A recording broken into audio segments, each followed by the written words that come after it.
My name is Greg Husko, and this conflict workshop, you see the objectives there listed on the front page of the handouts there. I want you to think about what's life taught you about conflict at this point in time. How do you deal with it? And so you'll have a chance in our first exercise to share some of the tips that life has taught you about how to deal with conflict. We'll talk about some of the main causes of conflict and the 5 basic approaches to dealing with conflict, and the so-called win-win approach. Does anyone know any particularly difficult people? Yeah? No, we're going to talk about no figure pointing, sorry. So we're also going to talk about some strategies for dealing with particularly difficult people. And if time permits, the last thing we'll do is a role play where you will get to be in a conflict situation with someone else and see if you can make use of what you learned today. Check this out for a job title. I'm an industrial organizational psychologist. Cool, huh? I wasn't sure what that is. I sure as heck didn't grow up thinking I was going to become an industrial organizational psychologist. In fact, I originally went to school to become a basketball coach and math teacher and sort of screwed up along the way and became a psychologist instead. And I don't know if you can kind of relate to this, but I got sick and tired of school. And so my junior year, near the end of my junior year, I dropped out and took a job at Dodge Truck, Warren Truck Assembly. And they taught me a few things about conflict as well. By the way, with 3 years of college, I wasn't apparently quite qualified to be on the assembly line. They put me in a pit underneath the assembly line, spray painting what felt like every truck in the world as it passed overhead. Didn't get to last long there. Some guy came back off of medical. I'd been there about a month, and he wanted his pit back. He had seniority. And by the way, he was on medical for a respiratory problem. I had a suspicion where he got that, but that's neither here nor there either also. But he got his pit back, and they bounced me over to, I was lucky. They started something called a team concept at Dodge Truck at that point in time.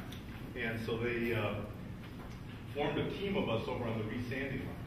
See, Dodge then hand spray painted all its trucks, and if there was a sag in the paint job or some dust settled on the trucks when it went through the ovens, an inspector would reject it, and then they put it on the resanding line. And our team was supposed to surround these trucks with little hand sanders, pneumatic sanders, and rough it down, and then it'd go back through a spray booth and get repainted. Well, all I can tell you is it felt like I finally made a good decision. I was a happy camper. I had some money in my pocket, I was making some new friends, I got along with folks, we had a good day, occasionally even got some work done. Things were kind of cruising right along. And then one day, I got a tap on my shoulder about 10 minutes before quitting time and told to go see my general foreman. Well, I was young and naive at the time, and I thought, well, cool, they finally recognize talent around here, And the guys on my team are going like, no, Greg, you're in trouble. And I was surprised because at that point I hadn't missed any days or hadn't been late for school or for work at all or anything. So I figured, what can this guy do to me? So I walked down to this guy's office, and he really only had one question for me. He said, do you sand the driver's side roof of the trucks? And I go, yes, I do, sir. He said, you're on Mountain Road. The problem is that's the expression they use for firing somebody at Dodge Truck, because the plant's on Mountain Road. And so I thought I was going to be able to use some of the stuff I learned about conflict resolution. Here I was right in the middle of one.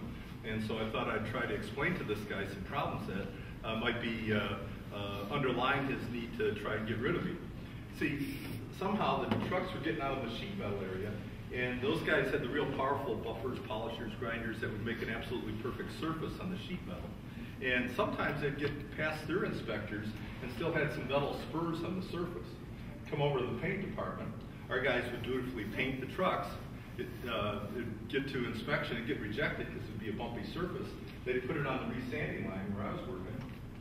And our little hand sanders, pneumatic sanders, couldn't get through metal spurs. We could only get paint off them. So we'd rough it down, go back to the spray booth, it'd get repainted, it'd get rejected, it'd come back to us. You get the picture. It kept going around in circles. In fact, one truck out of Wardham, we marked, made it through 31 times before somebody was able to yank it out of the system or whatever. It was a miserable day. But anyway, so I'm trying to explain to this guy about this metal spur problem. I'm thinking he's probably in trouble for his numbers. The trucks aren't getting out of the paint department. I'm going to be a hero. I'm going to come up with a win-win solution here, So I'm a reasonably perceptive guy, so I noticed something else.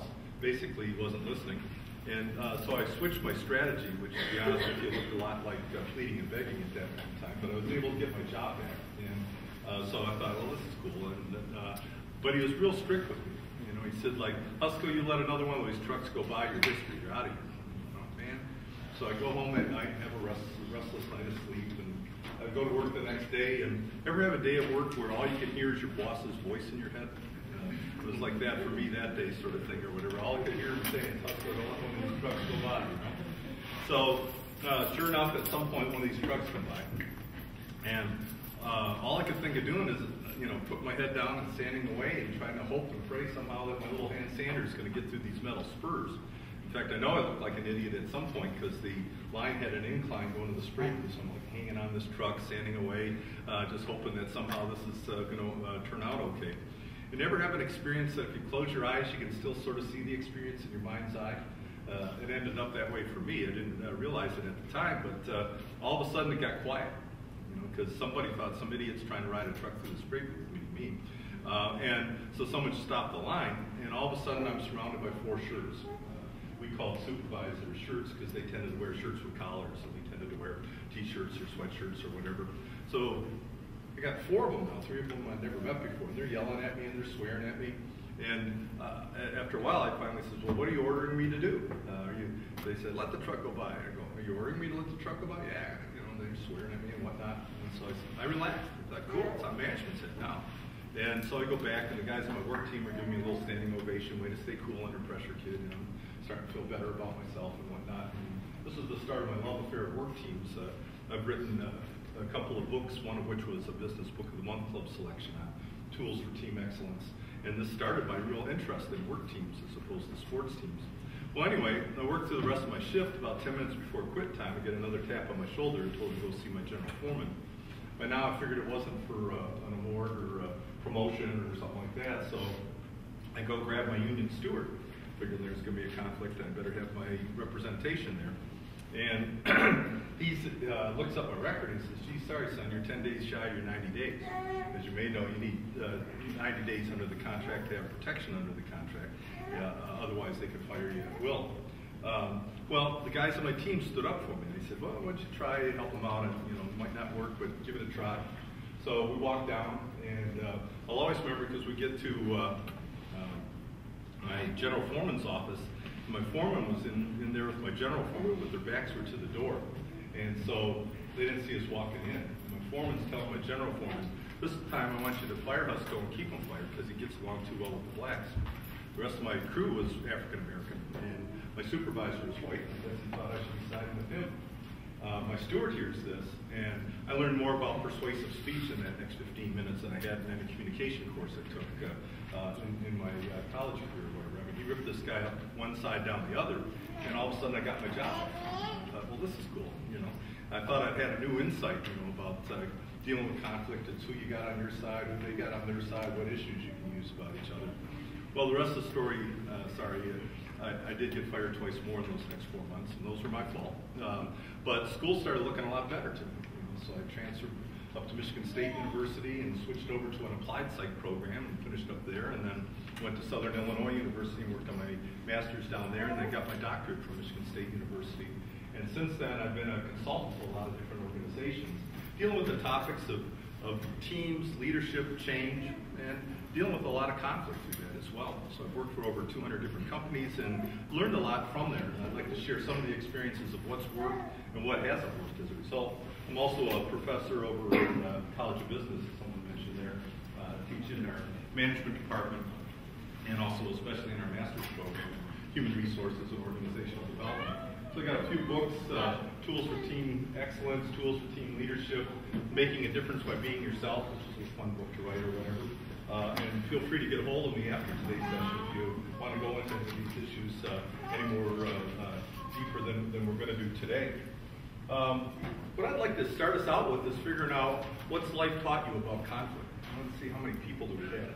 1, 2, 3, 4, 5, 6, 7, 8, 9, 10, 13, 16, 17, 18, 19, 20, 23. Good. What I want you to do is count off 1 to 11. And if that's not bad enough, I want you to remember your number. So can you be a 1?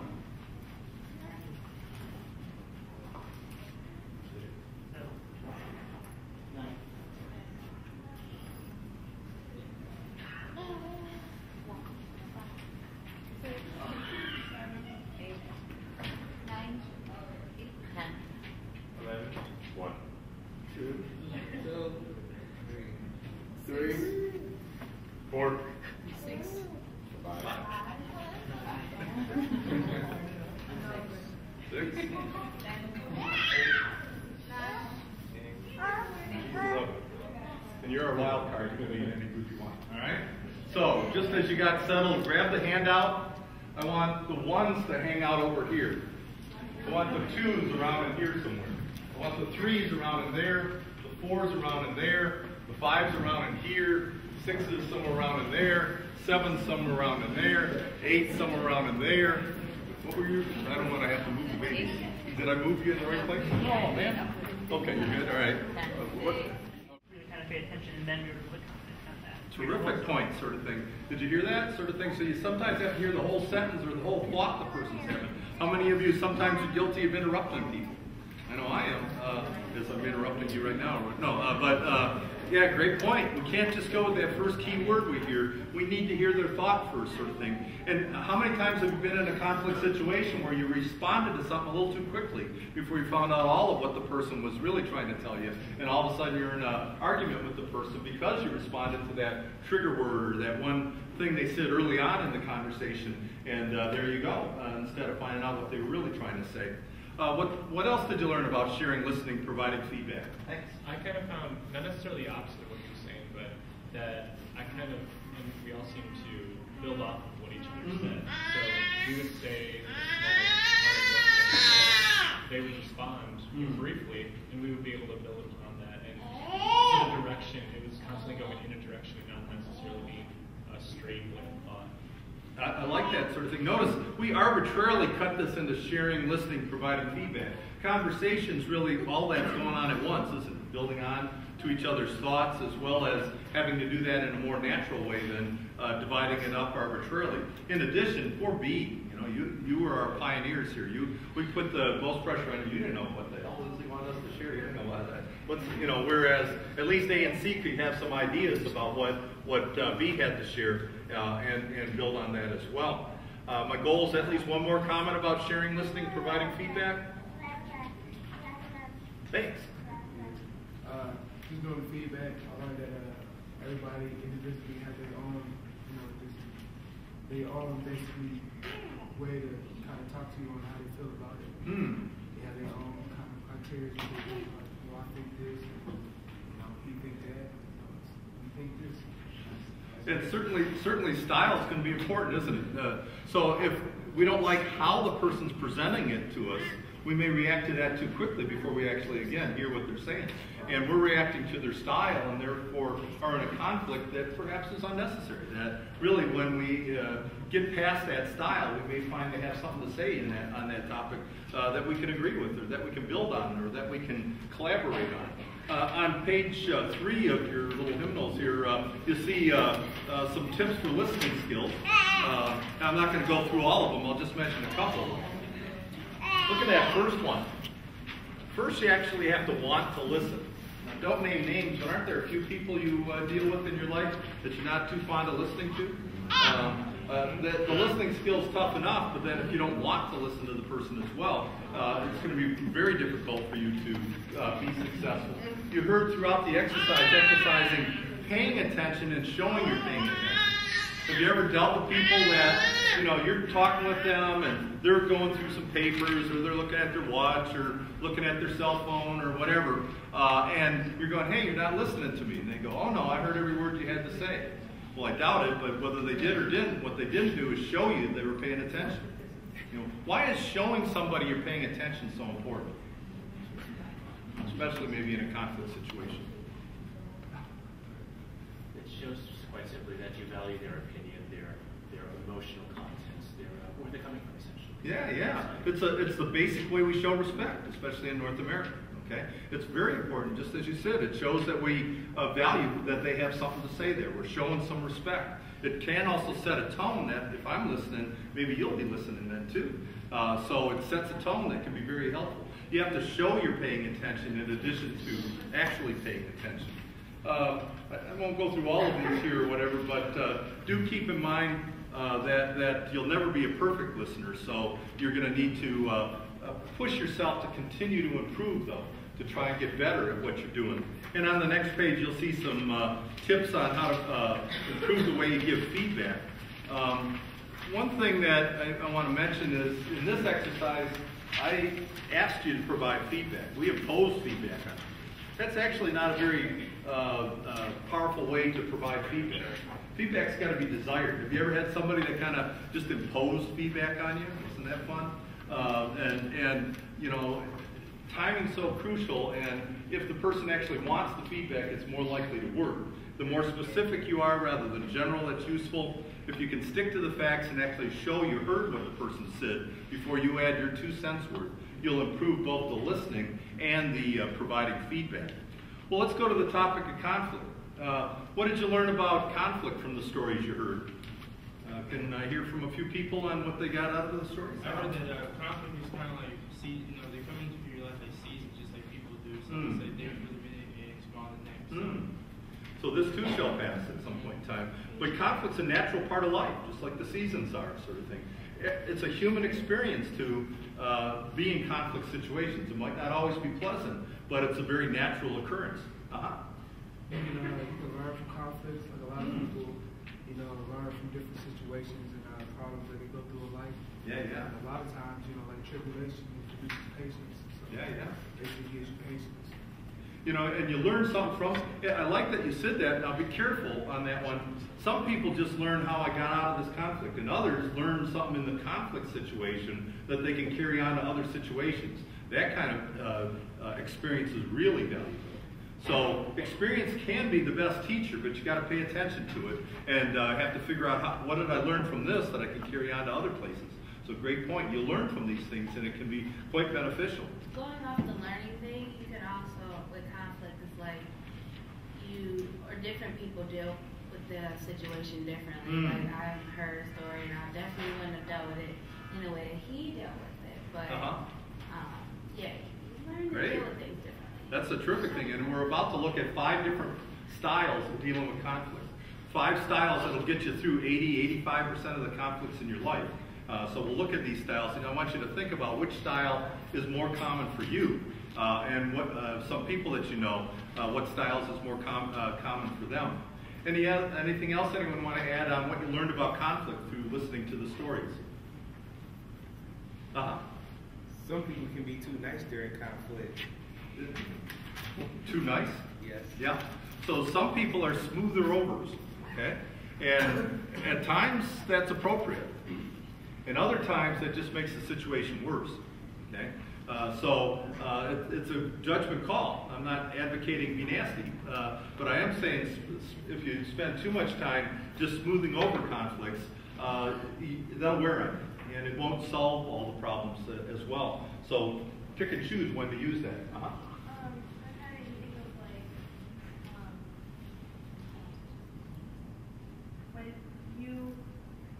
The way that you try to solve conflict, you assume that this person does the same thing you do. Oh, like, good I'm point. always really honest during conflict. I'm like, here's facts, this is what happened, this is how I feel. And I just automatically assume that the other people do the same thing, but honestly don't. And it causes the conflict. Great example, sort of thing. So notice a couple of your comments are right on target for you got to celebrate differences. Okay? If you fail to celebrate differences, you're going to have conflicts that you're not going to get past because they're not doing it in the style that you do it, or they're not sharing the way that you would share it, or whatever. You've got to accept that other people are going to have a style different than you.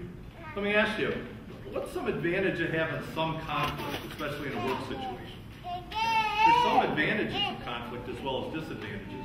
What's some advantages of having at least some conflict in a work situation or on a team?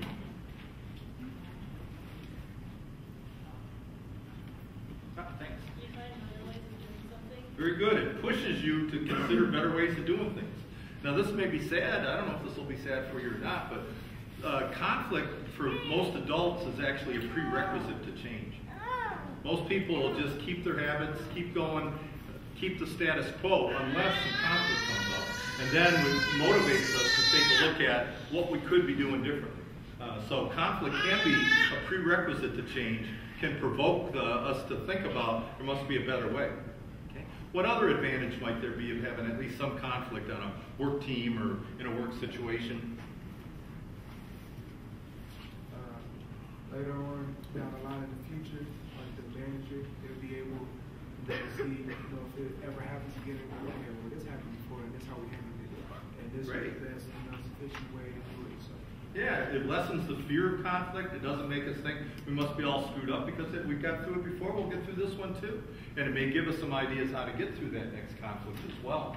On page 5, you'll see some advantages and disadvantages of conflict.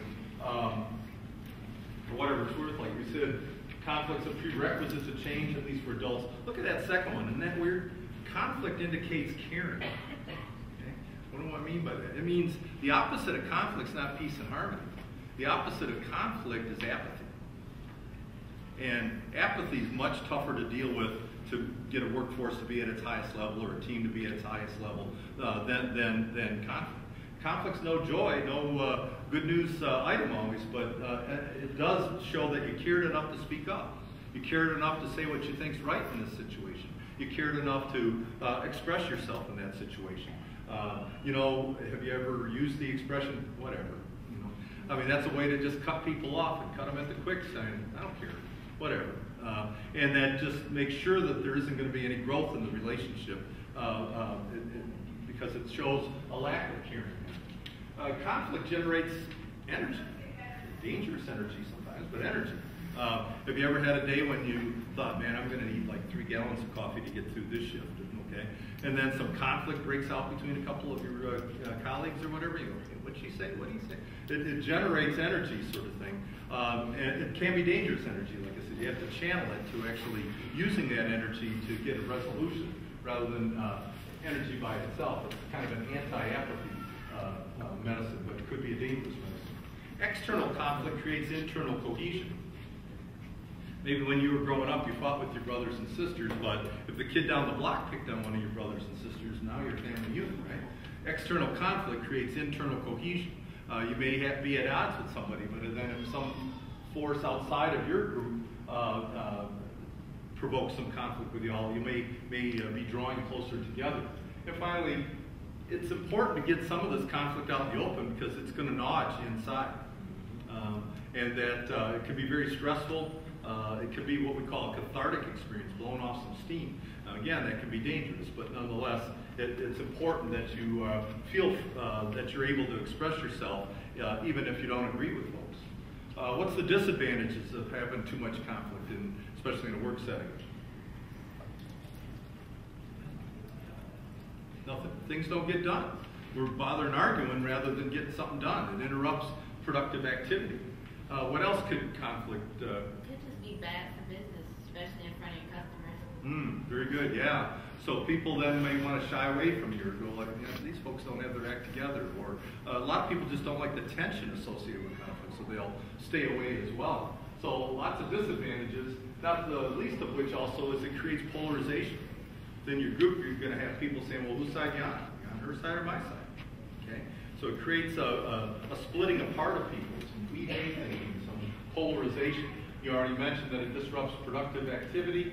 And when you have a lot of conflict in a work situation, it encourages the use of organizational politics. Okay? So people line up their ducks. You know what I mean by the meeting happens before the meeting? People are going to each other's area. Hey, I'm going to bring this up, and then you support me on that, and all that kind of thing. And so the meeting becomes like a Broadway play or something, where people are just repeating their points of view. So conflict can be useful. It has some advantages, but it's a dangerous thing too. It can create some disadvantages. So what causes conflict? Very good. Differing opinions, differing values, so anytime we're in competition with each other, you want this, I want that. He has this value, I have this value. So whenever those differences create a competitive urge, you can have some conflict. Okay? What else causes conflict?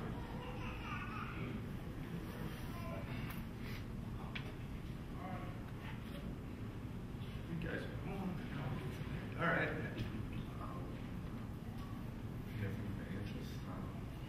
Okay, differences in the style of how someone deals with you, whether it's management or a colleague, but yeah, absolutely.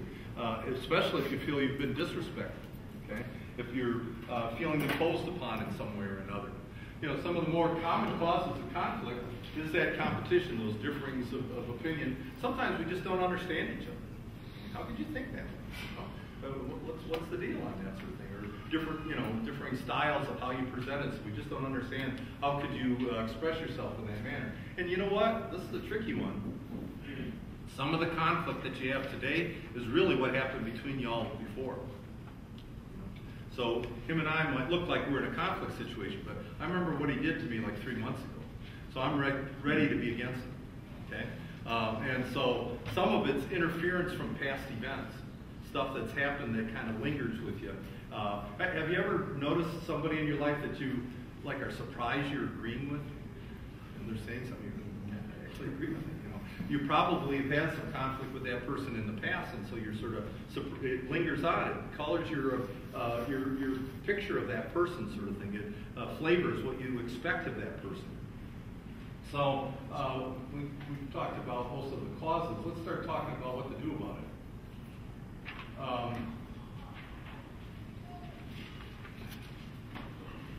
And what I'm offering you, and you don't have to take it now, but on pages 6 through 10 is an instrument that'll help you take today's workshop and figure out your style of conflict. So just in case you want to take this seriously, I'm hoping you will, take this home with you and fill it out. Or take it home, you fill it out, and have your spouse, boyfriend, girlfriend fill it out about you. Or some friend fill it out about you, and see if they see you using the same style you do. So pages 6 through 10 will help you score your approach to dealing with conflict. Let me talk to you about 5 different basic approaches to dealing with conflict, and then talk about ways to deal with particularly difficult people, and then we'll draw today to an end. The first approach, the avoidance approach. The avoidance approach is when you just stay away from the person. Okay? Or you pretend you don't hear it. Okay? So anytime there's no interaction, or you turn the other way, don't look at it, don't hear it, sort of thing. So what's the advantage of occasionally using the avoidance approach? So there's downsides of it, but what's the advantage of sometimes ignoring it, avoiding it? Sometimes it solves itself. Yeah, maybe it's just a little, maybe they just got cut off on I-94 on the way to work, and you were the first person that walked in the break room. They were just itching to bark at somebody, and it happened to be you. Really had nothing to do with the issue they brought out. It'll go away if you can leave that person alone. So the avoidance approach is anytime you deny it, withdraw from the situation, look the other way, repress it from your thinking, separate people, don't have interaction. The advantages are maybe it'll go away. Sometimes it'll feel less stressful. The biggest advantage is survival. Okay? So if you and your boss get along on 99 issues out of 100, excuse me, why do you keep bringing up that 100th issue? Do you get a death wish or something? Some people just can't let it go. They keep just provoking it instead of letting it settle itself, sort of thing on that. Likewise, they suggest to you if you're in an area that you're not familiar with, and for some reason someone seems to be primed for a conflict, you might not want to interact with that individual. That'll de-escalate the conflict. Now, what's the downside, though, especially overusing this avoidance approach? You sometimes do the opposite effect of build up conflict. Absolutely, yeah. Instead of solving it. Now, if we nipped it in the bud, we could have dealt with it. But now he's talked to him, and I've talked to her. Now we got to save face. So it snowballs into a bigger issue. I don't know if this has ever happened in your organization, but I know lots of business organizations where there was a conflict, and so all of a sudden the company had to make a policy on it. And everybody's forbidden to do blah, blah, blah, blah. When it really was just an incident that happened between a couple of people. And now it's being imposed on all the people that are there. So sometimes a downside of it is that the problem's not resolved. It may grow into a bigger problem. It also gets you to wonder, like, well, why don't I stand up for what I think? Or why is it this organization doesn't want to hear what's going on here? It creates doubts either in yourself or doubts in the organization about whether we really want to deal with the realities around us. And if you're in a leadership position, it can ruin your long-term reputation. You're the one that's always pretending it ain't happening. If you do that consistently, people are wondering why you can't deal with the tough issues. It can ruin your long-term reputation. Well, the second approach is called the accommodating approach. This is that smoothing over. It's the being nice, as you said earlier, whatever. The folks that smooth it over, defuse the situation, like taking a fuse out of an explosive situation there, delay it, or even just give in. Okay? So this one's a little trickier. It's either giving in to the person, accommodating the person, or accommodating the situation. Do you know people that in a situation ripe for conflict, they're good at just cracking a joke at the right time, and it just calms everybody down, defuses the situation, they smooth it over. Okay? Some people are good at that. You can get away with that once or twice. You do that frequently, you can get in trouble, or at least your reputation can get in trouble. And giving in, sometimes you can give in. What's an advantage of sometimes just giving in or accommodating the situation? Resolve the problem right away. It resolves it right away, saves you some time. What else? Immediately, the stress is removed. It what? Immediately, stress removed. That's right, the stress gets removed. When might you use this approach? Dealing with someone of higher. Well, okay. So again, political survival might be a good thing to consider. Maybe when you're dealing with like a customer. Possibly, yeah. When somebody is the customer's right, quote unquote. So it's quicker to settle it that way. Another key time is when the issue doesn't really matter much to you, but it sure seems to matter a lot to them. Okay. So sometimes it's like, hey, that's where you want to go. Let's go there. I don't really care. I just want to be with you. Okay. So sometimes this is a great approach to use when you have more concern for the relationship than you do for the issue. That it can buy you time till cooler heads can prevail. Be careful about this one, especially those of you in leadership positions. There is a time when, have you ever been in those situations where you're sort of nose to nose with somebody, you know if this goes any farther, you might say some things that you regret, and you might hear some stuff that you don't want to hear. There may be times like that when you say, hey, let's have a time out. Let's get back together tomorrow at 3 o'clock when cooler heads can prevail. Okay? Or let me get back to you on that. Okay? On paper, it's a good strategy. Let me warn you, most managers and supervisors fail to get back together with folks. They'll say, I'll get back to you on that, but they don't. And so it doesn't really resolve it as successfully as it can. But again, sometimes you need a little time out in order to calm down, in order to be able to deal with the situation more appropriately. What's the downside of using this too much?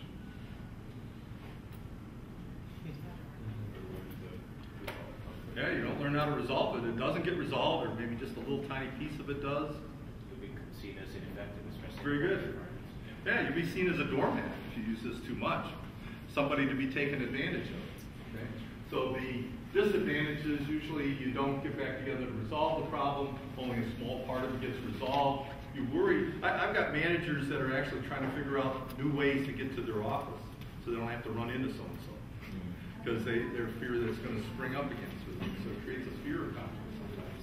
And if you're the kind of person that can crack the joke and lessen the tension, you may also get the reputation of being a BS or over clowning. Okay? Or somebody that's just there for show, not for really being able to do much about the situation. So be careful, again, of overusing that approach. Third approach, fight it out. Okay, hopefully verbally. So convince, hey, let me convince you, I'm right, you're wrong. Boom. Let's debate about it. Okay? Or, all right, we talked about, let's just put it to a vote. Majority rules. Okay? Anytime you, or hey, listen, I've got the responsibility for that, I'm going to decide. So I'm going to force it. Okay? Or, all right, we're not going to agree. You state your case, I'll state my case, we'll have this higher level manager decide. So any use of power is the competing approach. Okay? Sometimes it's done nice, sometimes it's done lousy. What's the advantage of sometimes using this approach?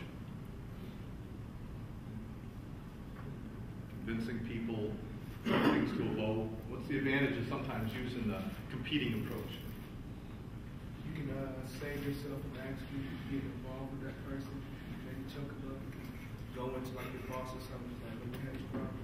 And kind of, let your boss have it. Whatever they do, okay. So, yeah, you're trying to utilize some legitimate authority. Gets that done with so you can go back to other stuff. That's right. At least it gets it resolved. I mean, haven't you ever felt like, hey, I didn't get what I wanted, but they listened to me anyway, and I'm glad that ain't on the agenda anymore. So at least it gets resolved and we can move on. With a team like that, you kind of create sides and then you get support. Okay. Yeah, right. So that may lend you some credibility later, that you bothered to stand up for that, and others have valued that, even though it didn't work this time. Maybe eventually this person's got a backbone. This person's willing to speak up in that way.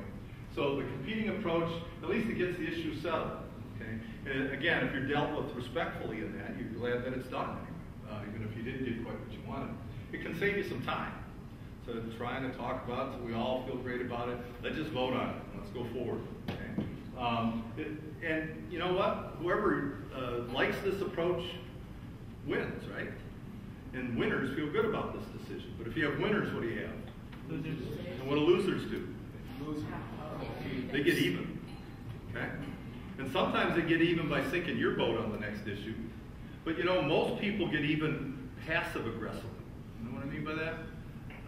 What would getting even passive aggressively look like?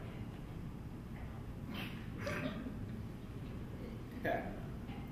Well, that at your next meeting they'll show up, but they won't say anything, or they'll start showing up late to your meetings. Okay? Or they'll say things like, "Hey, what do you ever say, boss?" Jab at you, sort of thing, you know, other ways of just kind of living by the letters of the rules, but not really putting their effort into trying to make it particularly successful.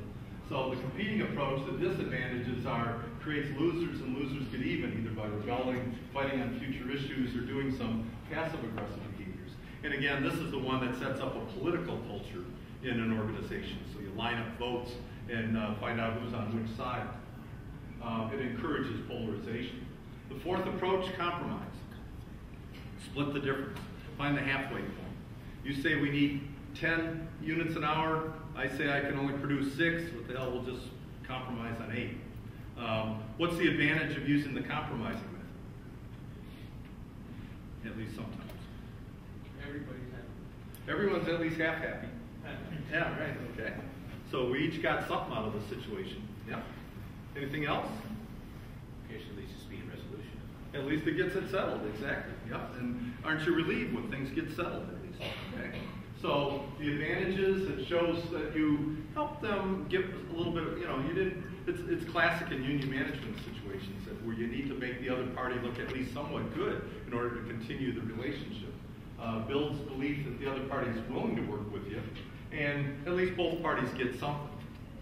But there's a downside to it as well, isn't it? What's the disadvantage of overusing the compromise approach? Just like each one wins, they also lose as well. That's right. We both are missing out on something. I mean, isn't there a Bible story? 2 women go see King Solomon. They say, "Hey, that's my baby." And the other one says, "No, that's my baby." King Solomon says, "No problem. Anyone got a knife?" Okay. So that's no solution. So it not only both lose something, but both may lose a lot in that situation. So if you need 10 units an hour, what good does it do to you agree to 8? If you can only deliver 6, what good does it do for you to agree to have 8? Sometimes it's a very unworkable solution. The disadvantages of compromise, it may not settle the problem. Both sides might actually lose. The situation might get watered down. Have you seen a bill going to Congress and everyone's putting on the amendments to it before they put the bill out there to try and gather more votes? The solution might get more and more watered down the more compromises you build into it, sort of thing. Plus, check this one out. It sets up the game of low ball, high ball. Okay. Have you ever bought a used car? Whatever they ask for it, you go, I ain't paying that. You just assume that they're asked for more than they actually want, and you're going to offer less than you're actually willing to give, and then you're going to meet somewhere in between. Well, if that keeps happening at work, people learn how to game the system, right? You always offer less than you're willing to do, and you figure they're already asking for more than they really want, so you don't believe each other. It erodes trust, it erodes straightforward communications, it ends up with a watered-down solution, or the game of low ball, high ball. Well, finally, the so-called granddaddy of them all, the collaborative approach, the win-win approach, where we're not just compromising, we're coming up with something neither of us could have thought of by ourselves. We're coming up with something that uses your brain power, my brain power. Together, we dream up some solution that neither of us could have thought of by ourselves. The advantages, well, you get the highest quality solutions, more innovative solutions. Both parties fully win and feel good about it. Okay, and you don't fear future conflict. You figure together, man, we're dynamite. Together, we can do all kinds of things here. And so respect for the other party is built. What's the downside of trying to do win-win every time?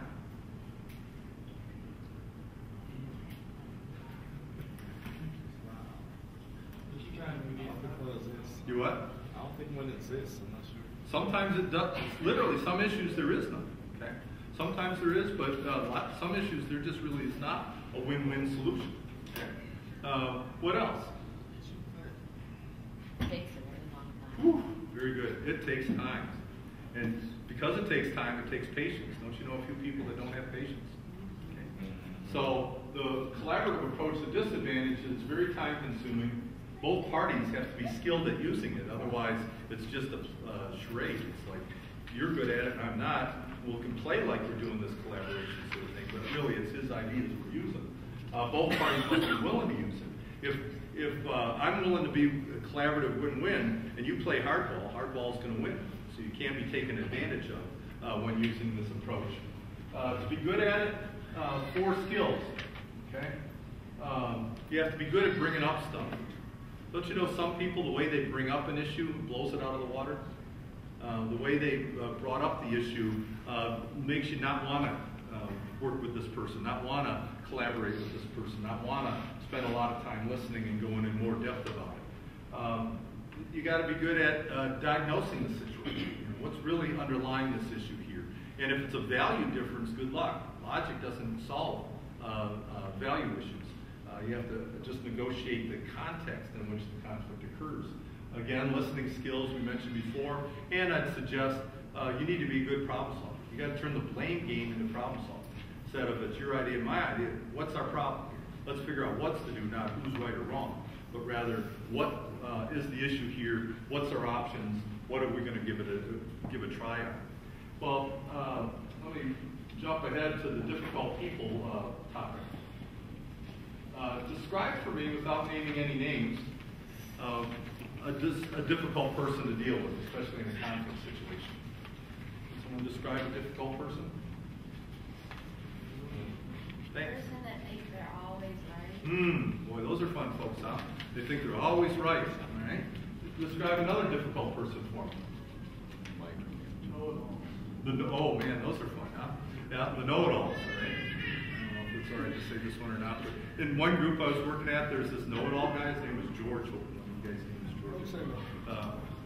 What? I thought you said the names. Someone who just doesn't care at all. Okay.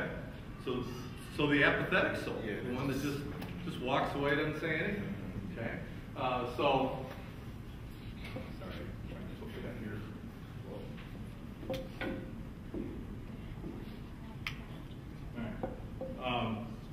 So we've got I got to be right all the time. We've got the apathetic soul. We've got the know-it-all. Any other difficult people? Micromanagers. Ooh, the micromanager. That's got to check everything and then always find some flaw in what you've done. Yeah. Brown nosers. The which one? Brown nosers. Brown nosers. It's always just sucking up. They're playing politics all the time or whatever. Okay. Notice how different all these difficult people are. Some are real aggressive types. Sometimes just the tone of their voice creates a difficulty there or whatever. And others are that apathetic soul that just walks away and doesn't say anything, cold, silent type or whatever. You know who's the most difficult person or persons for you to deal with? The person or persons that your usual methods don't work with. It wasn't very good English, but you picture, 80, 90% of the folks in your life, you figure out how to make it happen. But then these clowns that also show up in your life, whatever you try doesn't seem to work. So here's the deal. If you really want to have a breakthrough conversation with one of these difficult people, okay, Piaget and Binkley and others have looked at how to have that breakthrough conversation. Here's their advice. First, decide, is this worth it? Okay. Now, I'm not asking you to judge the person, are they an okay person or not? I'm just saying it's going to take emotional labor to get through this. All right? And so it may be worth it because you got to work with the person.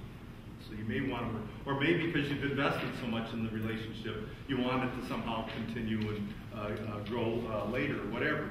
But decide if it's worth it, because it's gonna cost you a little bit of stress, at least for a while. If, oh, by the way, if it's not worth it, use accommodating and avoiding as much as you can. Okay? Limit your interaction with that other party as much as you possibly can. Right? Then prepare a time you're going to confront the person. Right? And if you're going to confront them, should you confront them privately or in front of others? Privately, most of the time. Two big exceptions. What's the big exception? You're absolutely right. Most of the time it should be done one-on-one, separate from others. But what's the two exceptions? What's that?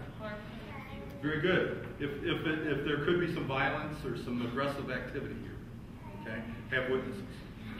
All right. So that, we can laugh about it, but that's for real, you know, and that's an important issue as well. So if the possibility of aggressive action happening, it's important to have others around. And can you figure out the other person to confront with others around? The politician type. You know, the kind that to your face will say anything, and then they talk to this person and say anything, and then that person and say anything. It's good to have witnesses around to hear what the person actually said. Okay? So those are two exceptions of when you ought to confront the person with others there. So here's the deal. You confront them, and here's it. 3 sentences long, no more than about 20 seconds long. Don't go into all the stuff, oh yeah, I know you did this, and I did that, and we've got a history. Don't go into all that stuff. Here's what you say. You go, I'd like to improve the way you and I work together, relate to each other. This is important to me. Will you sit down and come up with at least 3 options of how we could improve the way we relate to each other? And then you shut up. Okay?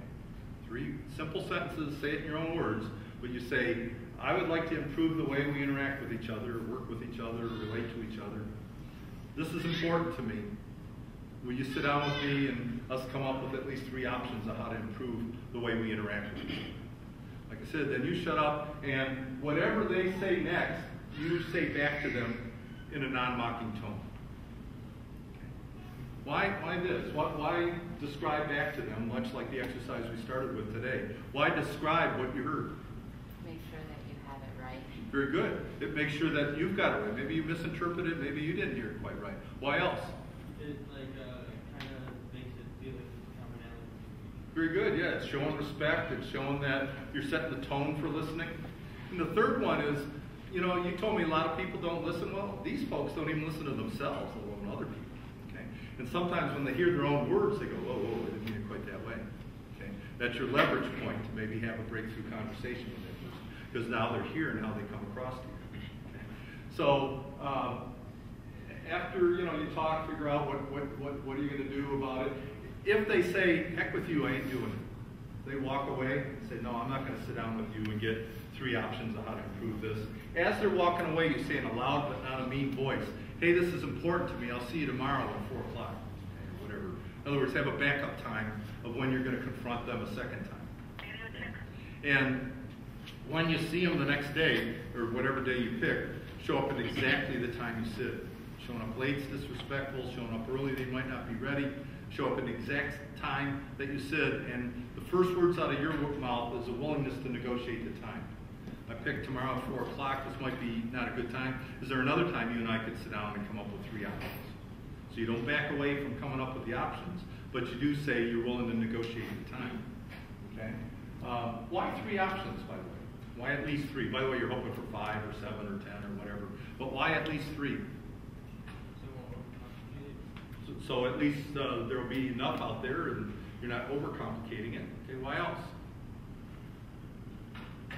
Doesn't seem like you're asking too much of them. Okay, so it's not overburdensome. Okay, but you want at least 3, and the reason why at least 3 is, notice that there's just one idea that's are you for it or against it. There's 2 ideas. It's your idea against my idea. You hear how both of those are competitive mode approaches. Once there's 3 or more on the table, it's harder to pick sides. Not impossible, but harder to pick sides. So more, if you got 3 or 5 or whatever on the table, it'll be a little harder to pick sides. So finally, don't chase or badger them if they do walk away. If all else fails, though, you figure out exactly what you need out of this relationship. hey, we've been assigned to such and such project. I need the following information for that project. It's due next Friday. By Tuesday, I want you to provide me with blah, blah, blah, blah. Okay? Be willing to negotiate how they're going to deliver that to you, but don't back down from what you need. And if you've got a consequence you can lay on the person, this is when you bring it up, not before. So if you can say, like, and if you don't do it by then, I'm going to be ask our boss to remove you from this project, or whatever consequence you have, or whatever. This is the time to bring it up, not earlier than this. And if you bring it up, you got to follow through. You can't fake it consequence. So in our time together here today, it's hoping you to think about what's life taught you about conflict, your experiences with it. I'm hoping you learned from a couple other people. I wanted to randomly assign you, since I figured you're probably sitting near folks that you might have known already, and this will give you a chance to meet a couple others as well. I want you to remember those 3 skills: sharing, listening, providing feedback, as the core basic skills of succeeding. And that the conflict isn't all bad. There's some advantages of it as well, but you need to deal with it well. There's 5 basic approaches for dealing with conflict: avoiding, accommodating, competing, compromising, and collaborating. Some people are just so difficult, you may have to try to have a breakthrough conversation with them before you can move forward in that situation, if it's worth it. Appreciate your time and attention, and appreciate you willing to share with each other, and hope our paths cross again. I'm over in the College of Business. Come on over and visit me anytime you want.